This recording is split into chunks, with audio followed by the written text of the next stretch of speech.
Alexandre Adler, on ne peut évoquer la géopolitique des États-Unis, aujourd'hui encore, sans penser à 2001 et à ses conséquences. La guerre contre le terrorisme est-elle selon vous un échec, une victoire ou une espèce de point se situant entre les deux ? Bon, ma conclusion sera évidemment entre les deux. Mais avant d'arriver à la conclusion, peut-être il faut partir du départ. Au départ, la période dans laquelle nous vivons ne commence pas le 11 septembre 2001. C'est un effet évidemment du choc que cela représentait. Mais la réalité, c'est que tout a commencé avec la chute du mur de Berlin, qui est d'ailleurs concomitante avec l'éclatement de la bulle financière japonaise la même année.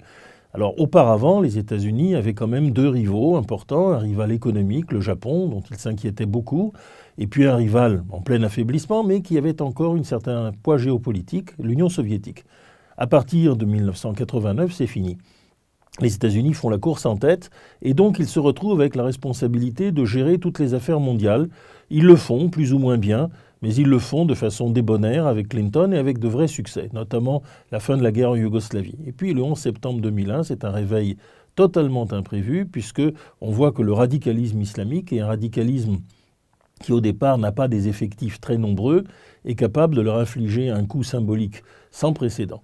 Alors après cela, quand bien même Oussama Ben Laden est aujourd'hui parti dans un meilleur monde, quand bien même Al-Qaïda a été démantelé dans un certain nombre de ses activités et est en tout cas incapable de remonter des attentats d'une telle ampleur, ceci depuis les derniers attentats de Londres de 2003, ça fait donc presque 10 ans, en revanche, le coup symbolique demeure. C'est-à-dire que l'Amérique est apparue comme vulnérable et quels qu'aient été les efforts militaires et policiers pour y suppléer, cette impression demeure. C'est la raison pour laquelle je dirais que les choses sont mitigées. Les talibans n'ont plus peur des États-Unis. Les djihadistes en Syrie et en Irak sont à l'offensive.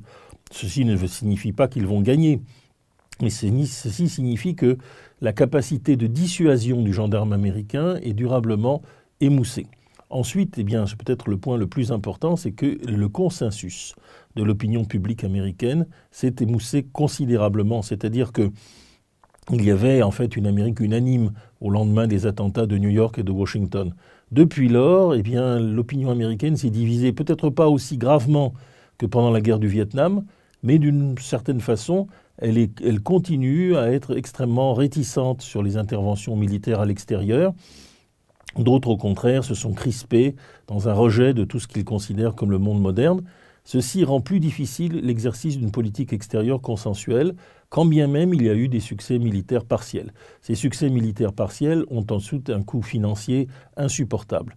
Il faut comprendre que maintenir 140 000 hommes en Afghanistan en leur envoyant des dindes pour Thanksgiving et un mode de vie américain continu est un coût sans précédent et qu'à l'autre bout de la Terre, ça ne pourra pas être recommencé un grand nombre de fois. Donc les Américains ont dit maintenant, on fait enfin adieu à leur armée de terre, qui de toute façon n'était pas tout à fait adéquate, et ils ont compris que des expéditions sur de grandes distances sont pratiquement hors de leur portée. Et c'est là qu'existe un consensus qui est en train de se refaire, le consensus le plus paradoxal qu'il soit, c'est-à-dire celui des pacifistes et de la gauche du Parti démocrate, qui existait pendant la guerre du Vietnam et qui a voté massivement pour Barack Obama, et celui des industriels et des véritables planificateurs de la défense, qui considèrent que face à une Chine qui avance à grandes enjambées vers la technologie moderne, eh bien, la chance stratégique des États-Unis, c'est de garder un avantage technologique,